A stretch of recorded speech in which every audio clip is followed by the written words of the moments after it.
So it's time for our bonus lesson, which credit card should you get?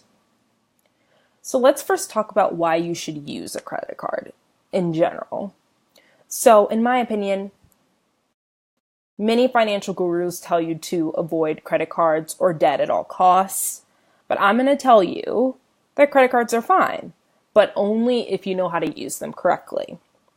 Using your credit card correctly means getting the rewards from the credit card company while not giving them a single penny. So in order to get a credit card, you really want to know your FICO credit score because that will show you what credit cards you can qualify for. So credit card companies use your FICO credit score as a major part of the evaluation of whether or not they will issue a card to you. You can see what cards you would qualify for based on your FICO credit score on NerdWallet. And I love this website, NerdWallet, and I love this tool. So let's look at it.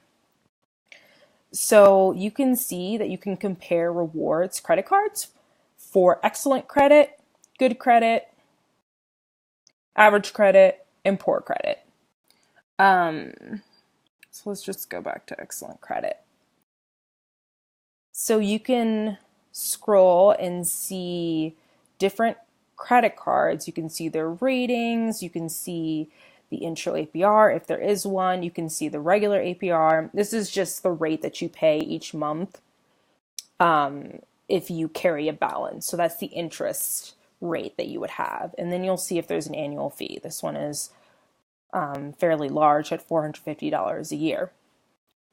But the reason that they have this high annual fee is because you can earn all these bonus points in the first 3 months. It's great for travel. You get a $300 annual travel credit, each account anniversary year. So you can see the benefits of each card in terms of the rewards. And you can see all of this. And you can see in general, like what type of credit score you need to get approved. And you can even see your approval odds by using this tool right here. Also, if you want to compare different credit cards, you can do add to compare, right? And then they let you apply then. And I'm sure they get a cut of the application or something. They probably get like some type of referral fee if you apply from their website or apply through their website. So you can see Uber has a card. You can see all of these great cards. Here's my card, Chase Sapphire Preferred. Okay, so I highly recommend using this. And if you don't want an annual fee, you can just like filter that out. You can filter using this tool too. You see, you can like do no foreign transaction fee, which is really great if you travel a lot. A no balance transfer fee. You can pick a card network. So if you say, okay, I want either an American Express card, or I want a Discover card, or I want a Visa or MasterCard, you can choose that. You can even choose a financial institution. So this is sorted by editor's rating, but you can also sort it by annual fee, the intro bonus value, which is an estimate by NerdWallet. So take it with a grain of salt, but it could be a really good way of sorting. And then also rewards rate. So I highly encourage you to use this if you're looking for a credit card and want to understand what you can get with your credit score in particular. Okay. So in order to get the right credit card for you, you need to think about how you can match your lifestyle and what you care about with the rewards of the credit card. So what do you care about? Do you care about just getting cash back? Do you care about traveling a lot?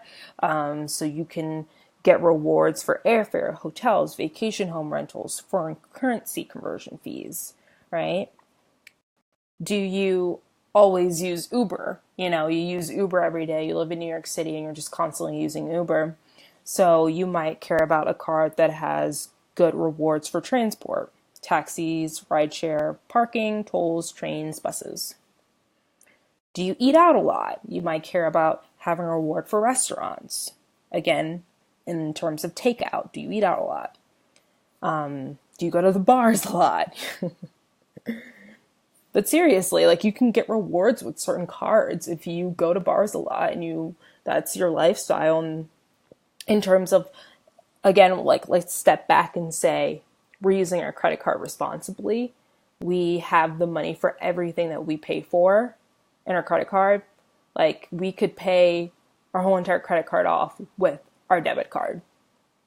So if you have the money to spend, $100 a week on drinks at a bar, okay, that's a sizable amount. And having a credit card that gives you rewards for bars might be beneficial to you. So entertainment is also an option. Grocery shopping, I have that with my Discover card. And then US streaming subscriptions, and then gas. I also have gas with my Discover card. So think about what you care about. What are your biggest expenses? For me, like I said, like I have only 2 credit cards. One is my Discover It card that I got in college. My mom forced me to get a credit card because she told me I needed to build credit, and I'm thankful that she did that. And that card gave me cash back, like in terms of just cash. And then it also gives me grocery shopping and gas points that I use for cash back every month. But when I decided that I wanted another credit card, and I predominantly use my Chase Sapphire, I predominantly use that. And the reason I do that is because I really highly care about travel. And so I get more points for traveling. I don't have a foreign currency fee when I'm in other countries. I get extra, I think, also for things like restaurants. I have to check that actually. But the point is that you need to match what you care about with the credit card. So, like we saw in the NerdWallet website, there's different credit card fee structures. So we want to understand that. So is there an intro APR? That would be awesome. So that means like, okay, normally they would charge me a 25% interest rate, but maybe the intro APR is 0. Cool. That was actually the case in terms of my Discover It card. For the first year, it was a 0% interest rate. So that's amazing, like it gives you some wiggle room and breathing room where you're not accumulating interest if you incur debt. Also, do you get a sign-on bonus? That can mean a lot of money. So like you saw with that other Chase card, say you spend $4,000 in the first 3 months, you could be getting like a $300 bonus or something like that. I'm making this up. But that could be, a good amount of money. Like if you're already going to be spending a lot of money for expenses in a given month, even let's say you spend on average 1333, right? On average. So for those 3 months, you got to $4,000 easily. So yeah, that would be really cool to get that sign-on bonus. So you also want to consider what the regular APR is. So the less, the better. But at the same time, you need to remember you're never supposed to pay the credit card interest anyway. So obviously, if you're in a jam, you're going to maybe incur interest. So it would be nice to have a lower APR. But at the same time, like that's a 1% situation of your life. 99% of the time, you should never be paying interest. So also, is there an annual fee? So you saw with my Chase Sapphire, you may or not have saw that, but I have a $95 annual fee for the Chase Sapphire card. And so hopefully you don't have an annual fee, but if there is one, there better be a situation where the annual fee is less than the value you get from the rewards. So my annual fee is $95. So I should be getting rewards greater than $95, which I do. And also think about it in this way too. The annual fee plus the interest you pay in a year should be less than the value you get from the credit card, or you should never, ever, ever use the credit card. So say, sometimes you have to pay interest, right? So say I just use my credit card for some crazy expense that I randomly have, say some medical expense. I have to get 6 cavities filled or something, which actually happened to me several months ago. But anyways, don't want to talk about it. But say I have to, pay $300 or something and I wasn't expecting it. And I pay interest on that, and maybe it's $10 of interest that month. Okay, fine. That's what, $105 a year? Well, on average, each month, I might accrue maybe $30 worth of rewards points. So 30 times 12 is $360. So 360 minus 105 is $255. And so I'm getting a net value of $255 a month.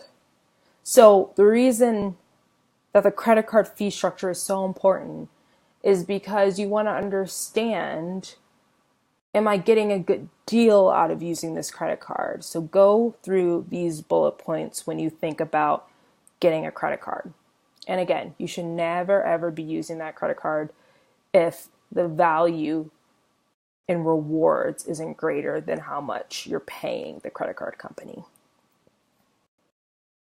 So when should you use a credit card? So this is when I like to use a credit card. For budgeted, reoccurring monthly expenses. So these are things like gas, groceries, monthly subscriptions like Netflix or Spotify. And then also, I like to use it for expenses where you receive rewards points. So in particular for me and my Chase Sapphire card, travel. So if I book a flight, if I book an Airbnb, I never book a hotel. I don't really do car rentals either. But those could be relevant for you. And then also for restaurants, I like to use my credit card. And so when should you not use your credit card? You shouldn't use it for reoccurring monthly expenses with fees. So that could be rent. That could be utilities. That could be car payments. That's insurance.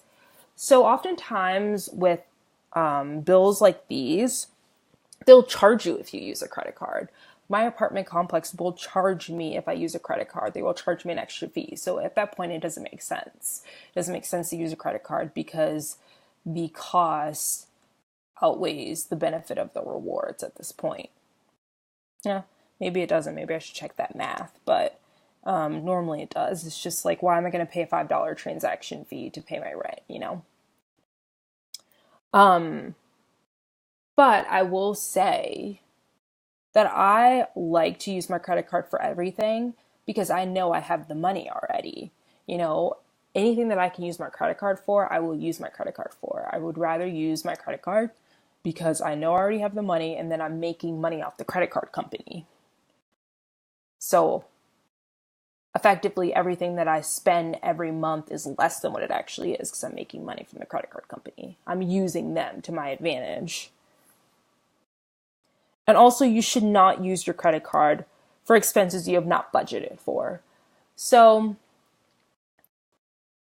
again, we know that budgeting is super important, and we're going to talk about it later, where, your savings should be budgeted, your paying off debt should be budgeted, but you know what? Like your Starbucks addiction should be budgeted as well. Your gym membership should be budgeted. All these things should be budgeted. And so if you haven't budgeted for it, then it's probably not the best idea to use your credit card for it. Just because it's not that reoccurring expense that you're used to.